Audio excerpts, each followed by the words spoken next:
Harold was completely stunned by what he was seeing. He knew Charlie was tough, but he never expected this. The bodyguards, armed with knives, were no match for Charlie at all. Seeing the murderous look on Charlie's face, Harold's legs started to shake. Coming here to take the villa had been Mrs. Wilson's idea.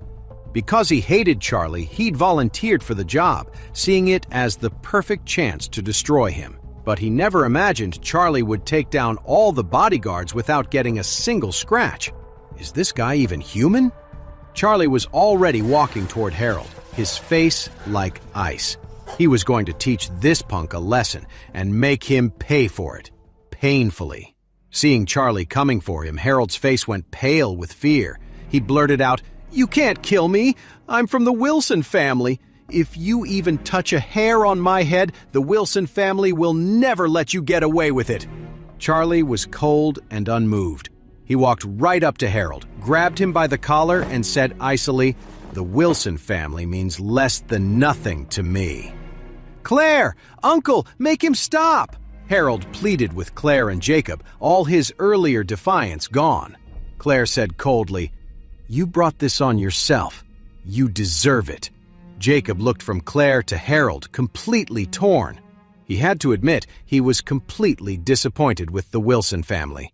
Harold was his nephew, but Harold didn't care one bit about family, so why should he? But the Wilson family still had power. If Charlie actually killed Harold, the family would come after him with a vengeance. Thinking of this, Jacob said helplessly, "Charlie, just teach him a lesson."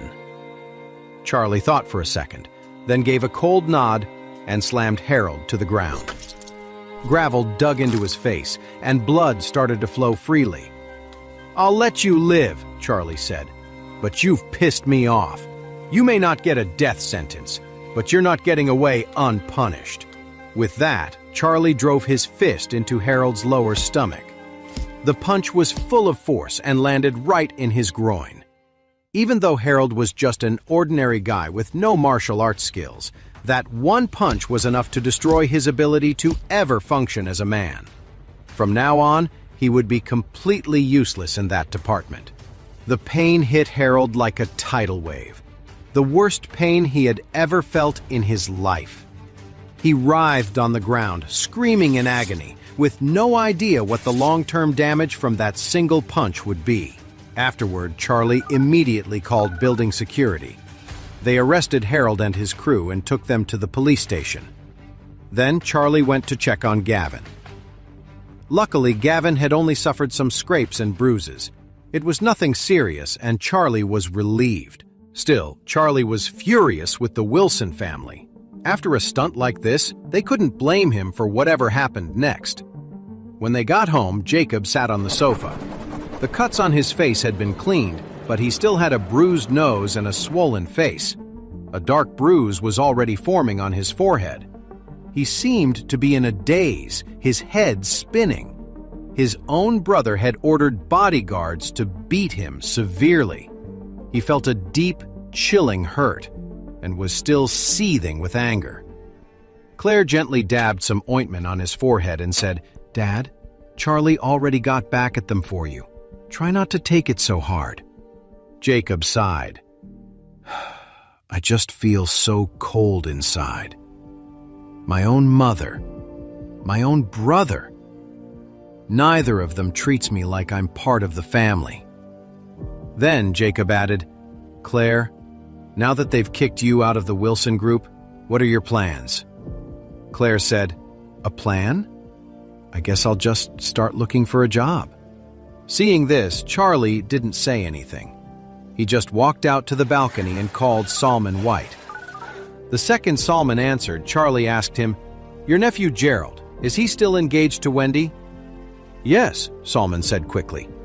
"Mr. Wade, do you have any instructions for me?" Charlie's voice was cold. "I've cut ties with the Wilson family. If your White family stays connected to them through marriage, I won't be happy about it. And if any problems come up because of it, don't blame me for being harsh." When Salman heard that, he got nervous and blurted out, "Mr. Wade, please don't misunderstand. Our family has wanted to call off this marriage for a long time. If you weren't their son-in-law, we never would have agreed to an engagement with someone like Wendy in the first place. Don't worry, I'll have someone go over right now and inform the Wilson family that the engagement is off." Charlie nodded, satisfied. "I'll leave that to you," Salman hurriedly promised. "Mr. Wade, don't worry. From now on, the White family will follow your lead in everything." "Good," Charlie said simply. "Do it now." "Yes, Mr. Wade." So the Wilson family wanted to align with the White family? Well, so much for that fantasy. Next, Charlie called Doris from the Emgrand Group. The Wilson family was already on the ropes. It was time to land another blow. As soon as she picked up, Charlie said coldly, "Doris, I want you to make a public announcement that the Emgrand Group is suspending all cooperation with the Wilson Group, and make it clear that we will never work with them again." Doris was surprised. "Mr. Wade, that's your wife's family's company. Did they do something to hurt Miss Claire that badly?" Charlie said flatly, "My wife has cut ties with them. From now on, they have nothing to do with her or me." Doris understood immediately. "Don't worry, Mr. Wade, I get it. I'll release a statement right away." Just like that, the Wilson family was completely finished. So Mrs. Wilson thinks she's untouchable? Let's see how she feels when she has nothing left. After hanging up, Charlie went back into the living room and looked at Jacob. He saw that Jacob's eye sockets were swollen, and the bruise on his forehead was getting worse. It looked like it would take at least a month and a half to fade, and he could tell that Jacob hadn't just suffered cuts and bruises, but also some trauma to his brain. There was a small amount of bleeding inside his skull. The best thing would be to go to the hospital for a procedure to remove the blood clot. Otherwise, over time, that internal bleeding would be a ticking time bomb. One day, it could suddenly rupture, which could be fatal. However, Charlie was afraid Claire would panic, so he decided to keep this to himself for now. He stood up and said, "I'll go out and buy some medicine to treat Dad." The mystic texts described many healing techniques. He knew of a special prescription that could ease his father-in-law's melancholy and improve his blood circulation, which was exactly what he needed. Claire asked curiously, "What kind of remedies are you going to buy? Will they really work? Or should we just go to the hospital?" Charlie smiled slightly and said, "There's no need to go to the hospital. The doctors will just try to scare him and make it sound worse than it is. Dad would only get more anxious if he heard that. I have a remedy that is very effective for bruises." Claire nodded then. When Charlie opened the door, he happened to see a familiar face standing just outside. It was Christian Knox. He frowned, looked at Christian Knox, and asked, "Why are you here?"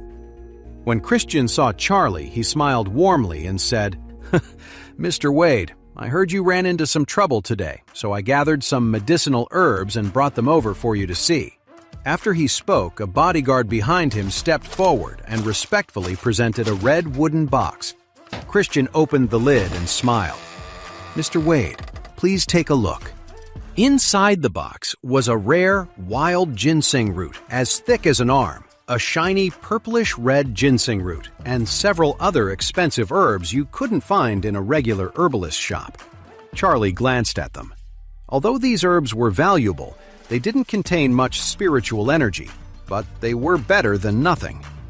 As it happened, he needed to prepare a circulation booster, and these herbs would be perfect for it. Charlie nodded slightly and said, "I'll take them." Christian quickly handed over the box and said, "Thanks to your guidance, Mr. Wade, everything is going great for the Knox family now. Our business has doubled in the last 2 days, and it's all because of you. In the future, if you need anything from the Knox family, please don't hesitate to ask. I will do everything in my power to make it happen." Charlie said, "Then keep an eye out for me. If you find any more high-quality herbs, bring them to me. They're very useful." "Yes!" After Christian agreed, he immediately asked, "Mr. Wade, if you're not busy, would you like to come over for a home-cooked meal?" Charlie said flatly, "Some other time. There's a lot going on at home right now." "Okay," Christian said quickly. "Then I won't keep you." After speaking, he left. Charlie turned around and went back inside.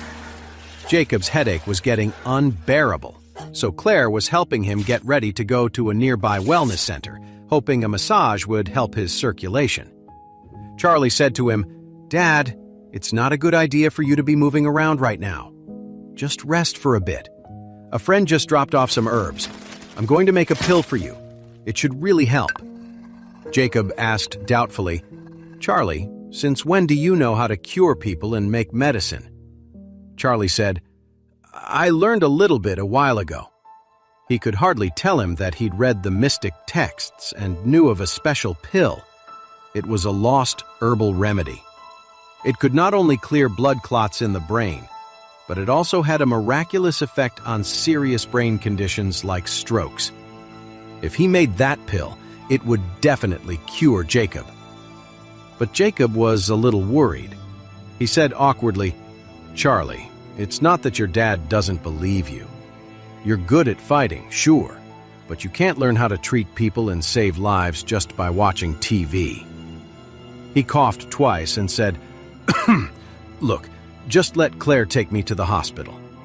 Charlie smiled slightly and said, "Okay, if you don't trust me, you can go to the hospital and give that a try first. If it works, that's great." Jacob said quickly, "It's not that I don't trust you. It's just, it really hurts right now. I'm just going to go see a doctor first." After he said that, he turned to Claire. "Claire, let's go." Claire nodded, helped Jacob to his feet, and they left. Charlie walked into the kitchen and started preparing the remedy. According to the mystic texts, this medicine was incredibly effective. Jacob only had some minor bleeding in his brain. To make the remedy, Charlie left out a few of the herbs before he began.